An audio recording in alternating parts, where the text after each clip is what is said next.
오늘 본문은 부활 논쟁에 대한 본문의 말씀으로 부활을 인정하지 않는 사두개인들과 예수님 사이의 논쟁을 담고 있는 본문의 말씀입니다.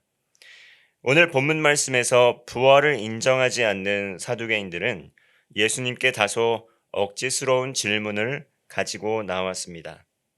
왜냐하면 이 사두개인들에게는 예수님의 등장이 그다지 달갑게 여겨지지 않았기 때문입니다.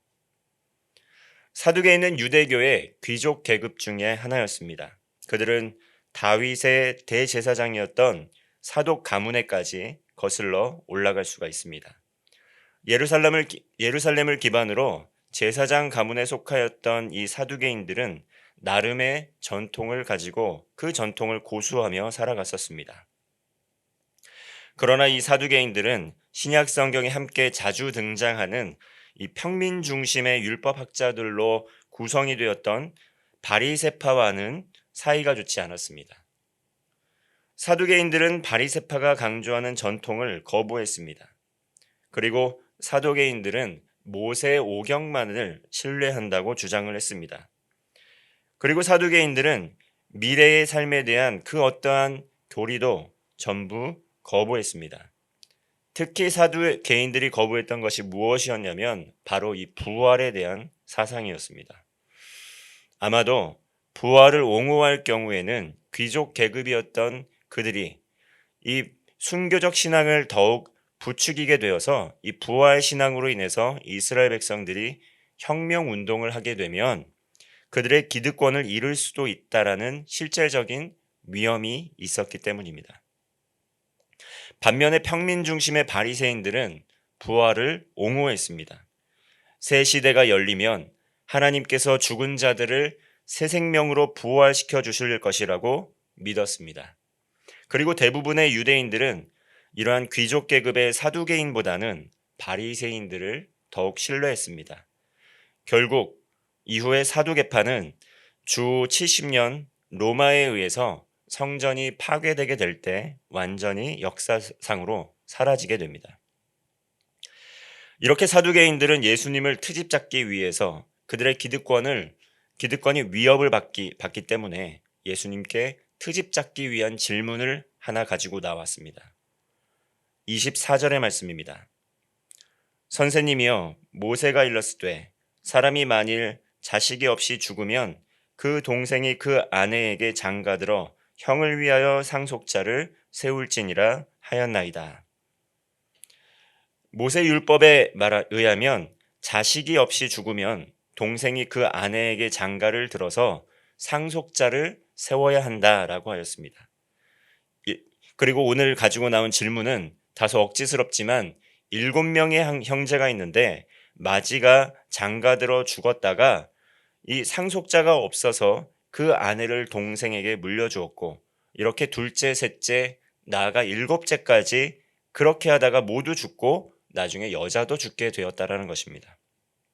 그러면 부활 때에 7 중에 그 여인은 누구의 아내가 되느냐 하는 질문이었습니다. 이러한 일은 실제로 일어날 가능성이 있긴 하지만 실질적인 가능성은 매우 희박한 일이었습니다. 그러나 신명기 25장 5절에 그 율법의 말씀을 가지고 주장하며 나왔기 때문에 사두개인들은 이 부활이 없다는 믿음 때문에 부활하게 될 때 발생할지도 모를 그런 가장 난처한 상황을 가정하여 예수님께 질문을 가지고 나온 것입니다.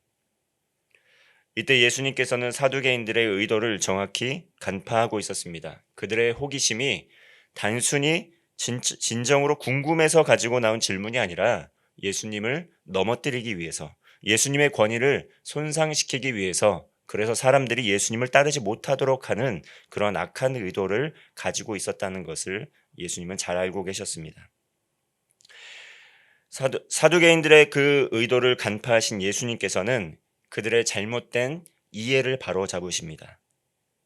29절과 30절의 말씀입니다. 예수께서 대답하여 이르시되 너희가 성경도 하나님의 능력도 알지 못하는 고로 오해하였도다. 부활 때에는 장가도 아니가고 시집도 아니가고 하늘에 있는 천사들과 같으니라. 예수님께서는 사두개인들이 먼저 성경을 알지 못하고 그리고 하나님의 능력도 알지 못한다고 지적하십니다. 그리고 이어서 부활 때에는 장가도 가지 않고 시집도 가지 않는 하늘에 있는 정말 천사와 같은 삶을 살아가게 될 것이라고 말씀합니다. 즉 부활 때에는 이 땅에서 살아가는 동안 가졌던 제도에 얽매인 삶이 아니라 하나님께서 새롭게 창조하신 하나님의 나라에서 새로운 원리와 새로운 규칙과 또 새로운 삶의 원리 방식대로 살아가게 된다는 것입니다.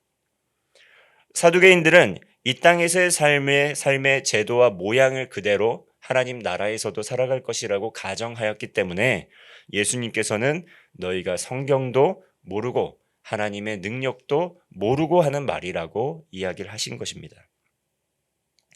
과거 구약시대의 이스라엘 민족들은 각 지파의 자손을 유지하는 것이 굉장히 중요했습니다. 대를 이어가는 것이 매우 중요했습니다. 대를 이어가게 될 때 그들의 재산도 장자를 통해 상속이 되었고 이스라엘 민족이 번성할 수 있는 그러한 시대적인 상황이 있었습니다. 그래서 하나님께서는 율법을 통해 그들의 대가 끊어지지 않도록 어려움을 겪지 않도록 이런 제도를 마련해 놓으신 것입니다. 그러나 새 언약의 시대에 이르러 예수님을 통해 육체적 혈통을 나눈 이스라엘로서의 의미가 축소되고 예수 그리스도를 믿는 믿음 안에서 그 혈통이 중요한 것이 아니라 종족이 중요한 것이 아니라 믿음으로 인해 하나님의 자녀가 되는 것이 그러한 새 언약의 시대가 되었기 때문에 모세 율법에서 통용되었던 그러한 것이 이젠 더 이상 의미가 없다라고 말씀을 하신 것입니다.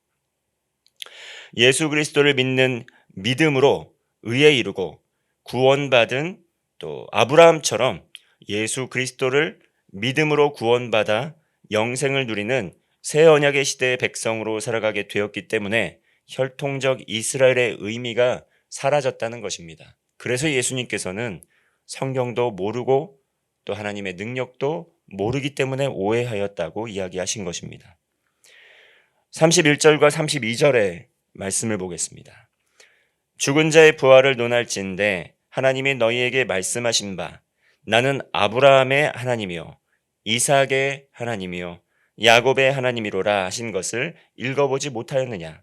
하나님은 죽은 자의 하나님이 아니요 살아있는 자의 하나님이시니라 하시니, 하나님께서는 아브라함과 이삭, 야곱의 하나님이십니다. 구약 성경을 보면 하나님의 어떠하심, 하나님의 능력을 드러내게 될 때 나는 아브라함의 하나님이요 이삭의 하나님이요 야곱의 하나님이라고 이렇게 언급하시고 말씀하시는 그러한 본문의 말씀이 나오게 됩니다.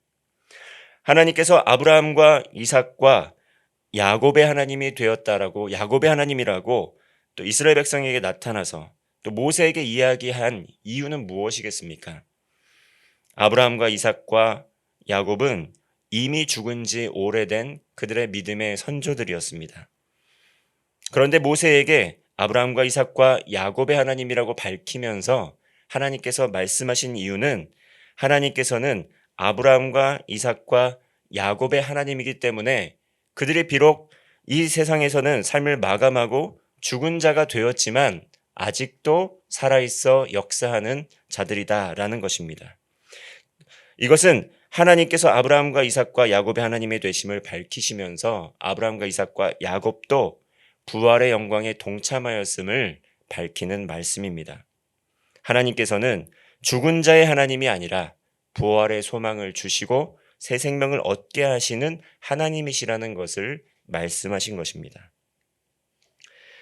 그들은 죽음 이후에도 하나님과 함께 살아있음을 나타내는 말씀이었습니다. 하나님께서는 죽은 자를 위한 하나님이 아니라 부활에 참여하는 생명을 주시는 하나님이십니다. 이러한 답변은 사두개인들이 예상치 못한 답변과 가르침이었습니다. 그래서 그들은 예수님의 이 가르침을 듣고 매우 놀랐다라고 말씀하고 있습니다. 그러나 그렇다고 해서 그들이 예수님의 말씀을 듣고 놀랐다고 해서 믿음을 갖게 된 것은 아니었습니다. 이렇게 십자가의 죽음과 부활의 신앙을 갖는 것은 우리 그리스도인들에게 있어서도 매우 중요합니다. 우리 그리스도인들에게 부활의 신앙은 우리가 이 세상을 살아가는 동안 매일의 삶에서 우리에게 소망을 부어줍니다. 비록 우리의 육신은 날로 쇠잔해지고 또 세상에서의 삶도 거친 풍파가 끊이지 않고 불확실한 세상 가운데 또 날마다 여러 어려움과 근심거리와 두려움거리를 마주하는 것도 사실입니다. 그러나 주님께서 다시 오시는 그날에 또 하나님께서 모든 것을 새롭게 회복시켜 주실 것이라는 하나님 나라에 대한 소망이 우리에게 있습니다. 하나님 나라가 완성되는 그날 하나님께서 모든 것을 회복시키시고 주를 믿는 모든 하나님의 자녀들은 그 부활의 영광에 동참하게 될 것입니다. 우리 모두 예수 그리스도를 믿는 믿음으로 구원받은 하나님의 백성들입니다. 그리스도인들에겐 부활의 약속이 있습니다. 이 사실을 믿는 것이 그리스도인의 신앙의 삶의 가장 핵심적인 것이라는 것이죠. 그래서 우리가 날마다 주일에 모이는 것은 왜 우리 주일에 모여서 예배를 드리는 것입니까? 부활하신 예수 그리스도를 또 예수 그리스도께 영광 올려드리며 또 우리의 신앙의 대상이 되시는 하나님께 참된 찬양과 경배와 또 영광을 올려드리며 이 부활 신앙에 동참하고 있다는 것을 우리도 기쁨으로 고백하는 것이 주일 예배의 목적이 아니겠습니까? 하나님의 은혜로 구원받은 하나님의 백성들, 구원받은 하나님의 은혜를 기쁨으로 고백하며 부활 신앙에 날마다 동참하는 것이 우리 그리스도인의 삶이라는 것입니다. 그러므로 우리의 모든 삶의 어려움과 근심과 고민거리를 주님께 맡겨드리고 하나님의 나라가 우리의 삶에 도래하기를, 그리고 하나님께서 다시 오실 때 우리 예수 그리스도를 통해서 하나님 나라가 완성되게 될 때 이 모든 것은 회복되게 될 것이라는 소망이 우리에게 있다라는 것이죠. 이러한 믿음으로 날마다 주님과 동행하며 영원한 생명의 복을 누리시는 성도님 되시기를 바라겠습니다. 기도하겠습니다. 하나님 아버지, 예수 그리스도를 믿음으로 죄사함 받아 심판받지 않고 영생을 허락하여 주심에 참으로 감사를 드립니다. 이제는 예수님을 믿고 따르며 부활 소망을 가지고 하나님 나라에 합당한 하나님의 사람으로 살아가게 하여 주옵소서. 오늘도 하나님의 주권을 인정하며 모든 것을 하나님께 맡겨드리며 주님과 동행하며 부활 신앙으로 승리하는 하루 되게 하여 주옵소서. 예수님의 이름으로 기도하옵나이다. 아멘.